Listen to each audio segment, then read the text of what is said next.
राज्यातील महाविकास आघाडी सरकार हे सर्वच आघाड्यांवर अपयशी ठरले आहे।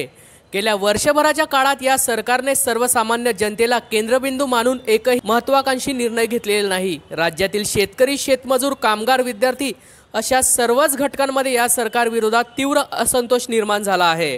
राज्यातील जनता संकटात असताना या सरकारने झोपेचे सोंग घेतले आहे। जळगावात आज दुपारी भाजपच्या वतीने केळी पीक विम्याच्या मुद्द्यावर भव्य किसान मोर्चा काढण्यात आला होता। केळी पीक विम्याचे निकष बदलून ते पूर्वीप्रमाणे करावेत या मागणीसाठी भाजपकडून हे आंदोलन करण्यात आले।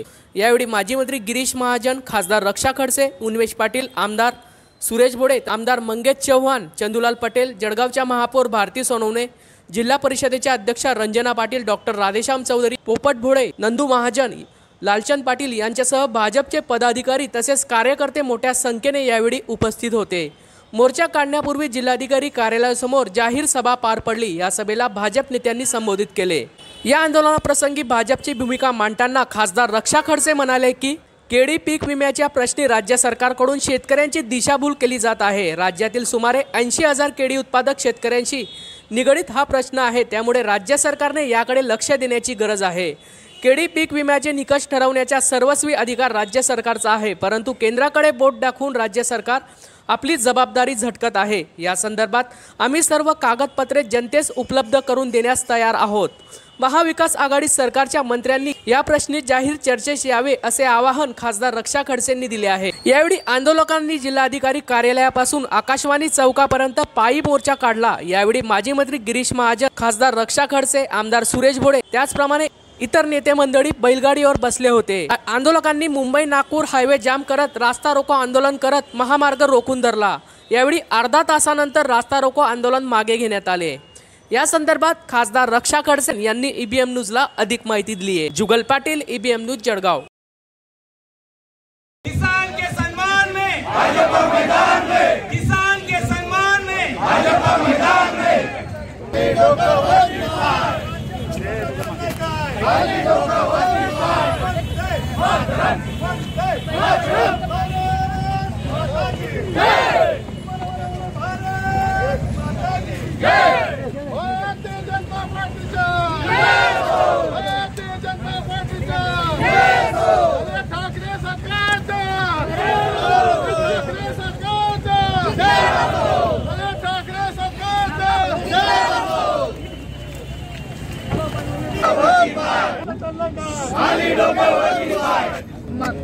जेव्हा जून महिन्यामध्ये राज्य सरकारने केळी पीक विम्याचा GR काढला आणि तो GR आम्ही बघितल्यानंतर ताबडतोब जसं शेतकऱ्यांनी आम्हाला सांगितलं की ह्या GR मधले निकष एकही शेतकऱ्याच्या हिताचा नाहीये। आम्ही त्यावेळेसच मुख्यमंत्री मोदयांना पत्र लिहिलं, त्याच्यानंतर कृषी मंत्री असतील, शेतकऱ्यांना सोबत घेऊन आम्ही कलेक्टर महोदयांना पत्र दिलं की हे निकष त्वरित राज्य सरकारने बदलले पाहिजे। पण आज ह्या 4 महिन्यांमध्ये खूप वेळा पत्रव्यवहार केल्यानंतरही राज्य सरकारने याच्यामध्ये कोणत्याही प्रकारचं लक्ष घातलं नाही। शेवटून राज्य सरकारने हे खापर केंद्र सरकारवर फोडलं की केंद्राने आम्हाला मंजुरी दिली नाही। पण मुळात प्रश्न हा आहे की याच्यामध्ये केंद्र सरकारची जबाबदारी नाही, कारण की केंद्र सरकारचं क्लिअर GR आहे की जेव्हाही केळी पीक विम्याचे निकष ठरवायचे हे अधिकार सगळे राज्य सरकारचे आहे। तर राज्य सरकारने कमिटी तयार करून त्याच्यामध्ये शेतकरी प्रतिनिधी घेतले पाहिजे, जिल्हा कृषी अधिकारी घेतला पाहिजे, जो केळी संशोधन केंद्रामधला अधिकारी घेतलं पाहिजे की जेणेकरून शेतकरी हिताचे निकष याच्यामध्ये ठरवले जातील। आणि मागच्या 5 वर्षामध्ये जेव्हा भारतीय जनता पार्टीचं सरकार होतं, शेतकऱ्यांना एकही वर्ष याच्यामध्ये त्रास झाला नाही। त्यांना नियमितप्रमाणे विमा भरल्यानंतर, नुकसान झाल्यानंतर त्यांना पैसे मिळाले।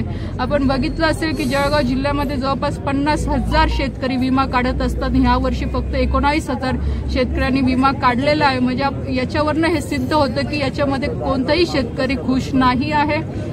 आणि जे राजकारण राज्य सरकार याच्यामध्ये करतंय ते कृपया करून ते राजकारण थांबवावं। शेतकरी हा आपल्या देशाचा कणा आहे आणि त्या शेतकऱ्याला पाठबळ देण्यासाठी सरकार हे कटिबद्ध पाहिजे। पण राज्य सरकार याच्यामध्ये खूप माघार आहे, याच्यामध्ये कोणत्याही प्रकारचं लक्ष द्यायला तयार नाहीये। आणि त्याच्यासाठी आम्ही आंदोलन करतोय की जोपर्यंत हे निकष बदलले जाणार नाही आम्ही तोपर्यंत हे आंदोलन आमचं भविष्यामध्ये पण सुरूच ठेवणार आहे। कारण की शेतकऱ्यांना न्याय मिळवून देण्यासाठी आम्ही आज या भारतीय जनता पार्टीकडनं हे आंदोलन छेडलेलं आहे। आणि जशा पद्धतीने राज्य सरकार जसं शेतकऱ्यांना एक दुर्लक्षित करतंय आणि फक्त तिथे खुर्च्यांवर बसून सांगतंय की आम्ही शेतकऱ्यांच्या पाठीशी आहे, पण आजपर्यंत ह्या 4 महिन्यामध्ये एकही मंत्र्यांनी इथे येऊन बघितलं नाही किंवा कृषी मंत्री स्वतः आले नाही किंवा आयुक्त इथे आले नाही आणि शेतकऱ्यांशी एकही प्रकारची चर्चा या केळी पीक विम्याच्या संदर्भात केली गेली नाहीये। आज जळगाव जिल्ह्यातला शेतकरी हा रस्त्यावर उतरलेला आहे त्याच्या हक्कासाठी आणि आम्ही भारतीय जनता पार्टीच्या माध्यमातून आम्ही त्यांना पाठबळ देतोय। ताई, मग आज आपण बॉम्बे नागपूर हायवे जाम केलेला आहेत का या आंदोलनाच्या? हो, नक्कीच आज रस्ता रोको आम्ही आंदोलन हे केलेलं आहे। ताई, दुसरीकडं की आपण भाजपामध्ये आहात, आपण भाजपाकडनं आंदोलन करत होते, मात्र सरकार जी राष्ट्रवादीची आहे त्याच्यामध्ये नाथाभाऊ सुद्धा आहे। हे बघा, मी याच्या पूर्वी सुद्धा बोललेली आहे की हा विषय राजकारणाचा नाहीये, कोणत्या पक्षामध्ये आहे। महाराष्ट्रामध्ये 3 पक्षाचं सरकार आहे आणि हे जे काही आम्ही आरोप केलेले आहे तिन्ही पक्षांवर केलेला आहे। आज नाथाभाऊ जरी राष्ट्रवादीमध्ये असले तरी ते नक्कीच शेतकऱ्यांच्या बाजूनेच कधी पण बोलतील, कारण की त्यांनाही माहीत आहे की शेतकऱ्याच्या हिताचे निर्णय काय आहे। आणि आज मी भारतीय जनता पार्टीमध्ये जरी असली पण आज मी की कोणाचं वर्चस्व जास्त आहे हे दाखवायसाठी आंदोलन नाहीये, हे आंदोलन शेतकऱ्यांसाठी आहे, शेतकऱ्यांना त्यांचा न्याय मिळवून देण्यासाठी हे आंदोलन आहे। बघा, आज आम्ही आधीपासून आम्ही सांगतोय की आम्ही स्टेप बाय स्टेप हे आंदोलन म्हणजे ह्या सगळ्या प्रक्रियेमध्ये आम्ही जातोय। आम्ही 4 वेळा या संदर्भामध्ये निवेदन दिलेलं आहे। आज हे आमचं पहिलं आंदोलन आहे आणि भविष्यामध्ये सुद्धा हे निकष बदलवले गेले नाही तर हे शेतकरीच सरकारला आता याचं उत्तर देतील। Hello guys, please like, comment and subscribe our channel.